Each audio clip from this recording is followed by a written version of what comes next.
नमस्कार दोस्तों, मैं सिद्धार्थ आप सभी का बहुत बहुत स्वागत करता हूँ।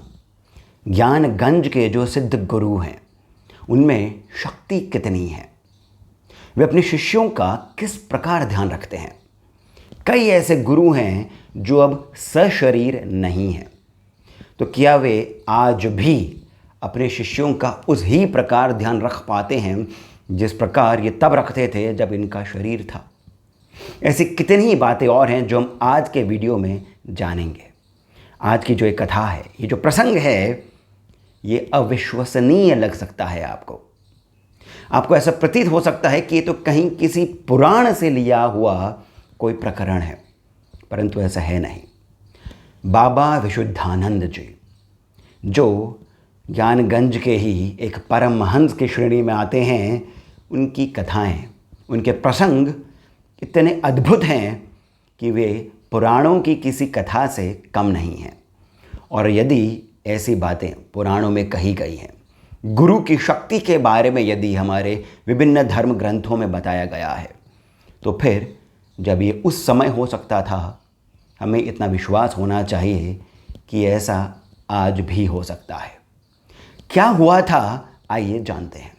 ये घटना सन 1939 की है, यानी 1939 की है। अर्थात ये कि बाबा विशुद्धानंद जी के शरीर त्यागने के 2 वर्ष बाद की। बाबा विशुद्धानंद जी ने 14 जुलाई 1937 में अपना शरीर त्यागा था, और फिर 2 साल बाद ये एक अद्भुत घटना हुई। इनके शिष्य थे त्रिपाठी जी और उनकी पत्नी दोनों ही विशुद्धानंद जी के शिष्य थे। परंतु कुछ ऐसी घटना हुई कि जिसके कारण त्रिपाठी जी की पत्नी को कोलेरा हो गया। उस समय ये बीमारी प्राण घातक थी।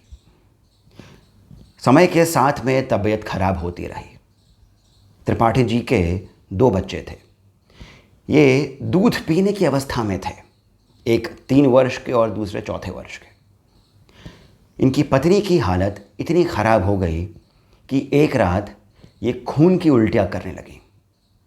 उल्टियाँ रुकने का नाम नहीं ले रही थी, एक के बाद एक खून से भरी हुई उल्टी। जब ये बिस्तर पर थी तो इनकी खून की उल्टी से बिस्तर का एक भाग लबालब हो गया। त्रिपाठी जी ने इन्हें उतार कर ज़मीन पर एक कपड़ा बिछाकर इन्हें अपनी ही गोदी में रख लिया। दूसरी तरफ इनके जो 2 बच्चे थे, उनमें से एक बच्चा बिलख बिलख करके रोने लगा। उसे भूख लग रही थी, परंतु दूध पिलाने वाली माता तो ज़मीन पर लेटी हुई थी, मौत और जीवन के बीच जूझ रही थी। इनकी पत्नी का सिर इन्होंने जब अपनी गोद में रखा, तब ये समझ गए कि पत्नी के पास अधिक समय नहीं है। तभी फिर से इनकी पत्नी को खून भरी उल्टी एक बार और हुई। खून की उल्टी करने के साथ ही जब इनकी पत्नी का शरीर ऊपर की ओर उठा, उल्टी हुई, और तभी हाथ और सर दोनों ही अचेतन से हो गए। त्रिपाठी जी को समझ में आ गया कि पत्नी अब नहीं रही।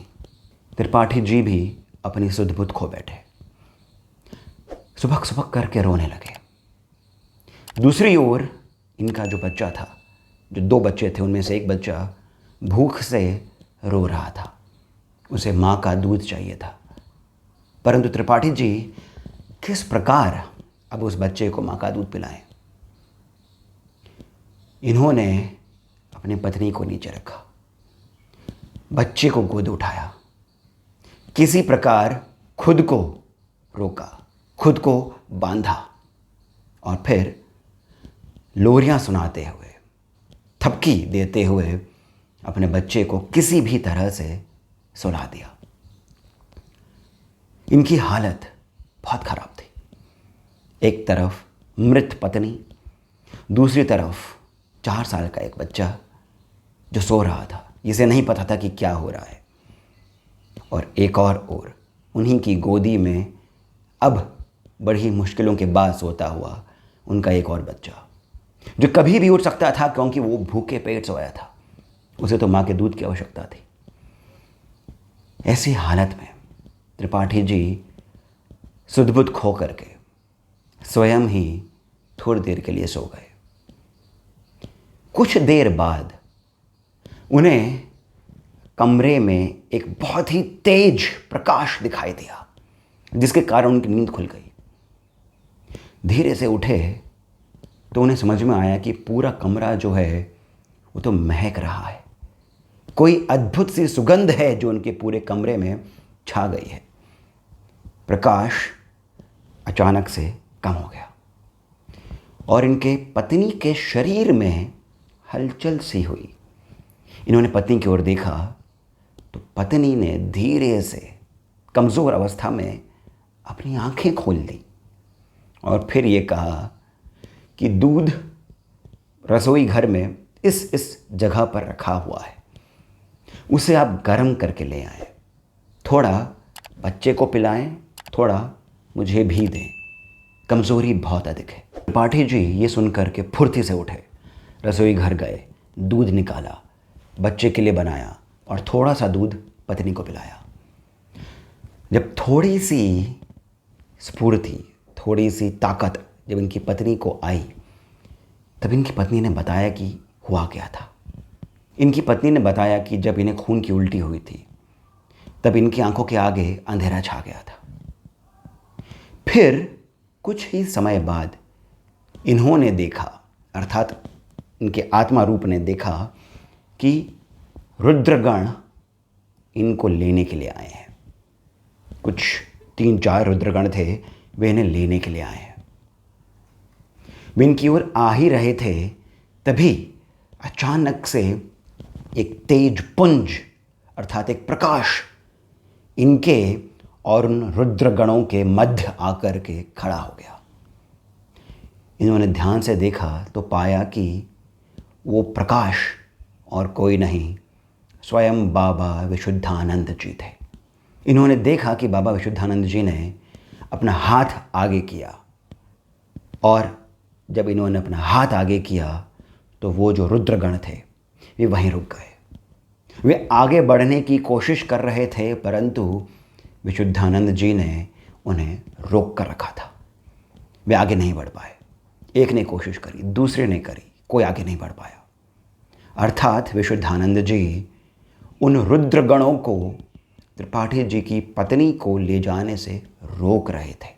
तब जब रुद्रगणों को समझ में आया कि विशुद्धानंद जी को भेद पाना, उनसे पार पाना कठिन है, तब उनमें से एक ने हाथ जोड़ करके विशुद्धानंद जी से कहा कि गुरुवर, इनकी पत्नी को ले जाने का समय आ गया है। इस महिला की जीवन लीला समाप्त हो गई है, आप ऐसा क्यों कर रहे हैं? तब विशुद्धानंद जी ने कहा, हे रुद्रगण, क्या आपने मेरे शिष्य को ले जाने की अनुमति मुझसे ली? रुद्रगणों ने कहा कि हम तो ऐसा स्वयं महादेव के ही वचनों के कारण करते हैं, उन्हीं के ही आदेश पर करते हैं। तब विशुद्धानंद जी ने कहा, मेरे शिष्यों को ले जाने की अनुमति आपने मुझसे नहीं ली है, इसी कारण मैं आपको इन्हें ले जाने नहीं दूंगा। जो रुद्रगण थे वे वापस लौट गए।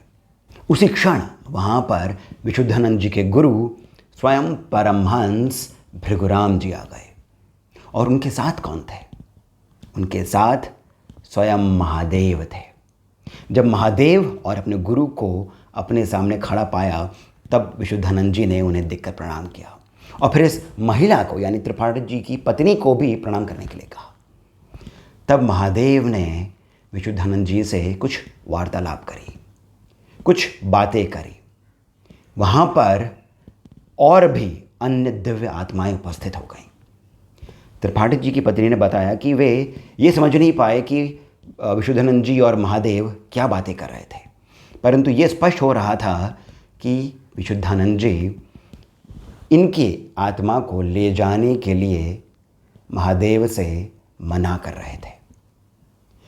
फिर अंत में महादेव ने कहा, जो इनकी पत्नी को भी सुनाई दिया, अर्थात त्रिपाठी जी की पत्नी को भी सुनाई दिया। महादेव ने कहा, ठीक है विशुद्धानंद, जब तुमने इस महिला की जिम्मेदारी स्वयं, इस महिला के भरण पोषण की जिम्मेदारी स्वयं ले ली है, तो फिर अब समय की कोई सीमा नहीं है। तुम ही अब इसका ध्यान रखो। ऐसा कह करके महादेव और भृगुराम जी और अन्य सभी दिव्य आत्माएं वहाँ से चली गईं। तब पीछे मुड़ करके विशुद्धानंद जी ने कहा कि तुम्हारे लिए मैंने इन सभी दिव्य आत्माओं की जो बनाई हुई विधि है, जो महादेव की बनाई हुई विधि है, उसको तोड़ा है। परंतु ये मुझे करना हुआ क्योंकि मेरे शिष्यों को मेरी अनुमति के बिना कोई नहीं लेकर जा सकता। जो ये रुद्रगण हैं, ये पहले आते हैं और पहले ये जो स्थान देवता होते हैं या फिर कुल देवता होते हैं, उनसे अनुमति लेते हैं। फिर ये काशी में जो भैरव हैं, उनसे अनुमति लेते हैं। तब जा कर के ये काशी में रहने वाले किसी भी व्यक्ति की आत्मा को अपने साथ लेकर के जाते हैं। ऐसा कह करके विशुद्धानंद जी अंतर्धान हो गए। और फिर त्रिपाठी जी की पत्नी ने बताया कि फिर मुझे ध्यान नहीं कि मैं कैसे इस शरीर में पुनः वापस आ गई। दोस्तों, ये प्रकरण सुनने में अविश्वसनीय लगता है। ऐसा प्रतीत होता है, जैसे मैंने पहले भी कहा था, कि ये पुराणों में से ही किसी कथा का कोई नया रूप मैं लेकर के आया हूँ। परंतु ऐसा स्वयं नंदलाल गुप्ता जी ने, जो विशुद्धानंद जी के ही शिष्य थे, उन्होंने अपनी किताब में लिखा है। और ऐसे ही कितने और विवरण हैं, कितने ही और प्रसंग हैं विशुद्धानंद जी के, जहाँ पर उन्होंने कितने लोगों को इस प्रकार से जीवन दान दिया है, उन्हें बड़ी बड़ी बीमारियों से ठीक किया है। इस छोटे से प्रकरण से, ये पूरा प्रकरण बहुत ही विस्तार के साथ में इनकी किताब में दिया हुआ है। मैंने संक्षिप्त में आपको बताया है, क्योंकि और भी कई बातें थीं जो मैं वीडियो पर नहीं बता सकता हूँ। इन्होंने अपनी किताब में और भी बहुत सी बातें लिखी हैं विशुद्धानंद जी के बारे में। दोस्तों, इस छोटे से प्रकरण से हमें कुछ बातें समझ में आती हैं। पहला, वो जो श्लोक है जो हम सभी को पता है, गुरु ब्रह्मा गुरु विष्णु गुरु देवो महेश्वरा, वो इस कथा के साथ, इस प्रसंग के साथ में चरितार्थ होता है। स्वयं महादेव के साथ में जो लड़ गए, उनको अपना कार्य करने के लिए जिन्होंने रोक दिया, ऐसे गुरु होते हैं। ये गुरु की महिमा है। इससे पता चलता है कि ज्ञानगंज के जो गुरु हैं, उनकी सीमा कितनी है, उनकी जो अवस्था है, यौगिक अवस्था, वो कितनी अद्भुत है।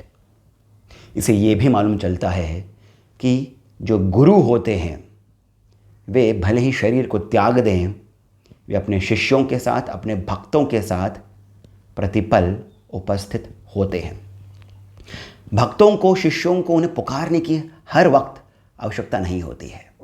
ये अपने शिष्यों की अवस्था को देखकर स्वयं निर्णय लेते हैं कि उसके साथ क्या करना है। दोस्तों, ऐसे कितने ही और प्रसंग हैं बाबा विशुद्धानंद जी के बारे में, ज्ञानगंज के बारे में, ज्ञानगंज के सिद्ध गुरुओं के बारे में, जो मैं आपके लिए लेकर के आता रहूँगा। बस मेरी इतनी सी विनती है कि कृपया करके इस वीडियो को आप लाइक करें, शेयर करें, हमें सब्सक्राइब करना नहीं भूलें। और यदि आपका मन करे तो जो पहला कमेंट पिंड है, वहाँ से जीपे, पेटीएम इत्यादि के माध्यम से 100, 200, 500 जितना हो सके आप हमें अपनी ओर से श्री सहयोग अवश्य करें। अब इसी के साथ मुझे यानी सिद्धार्थ को अब जाने की अनुमति दीजिए। धन्यवाद।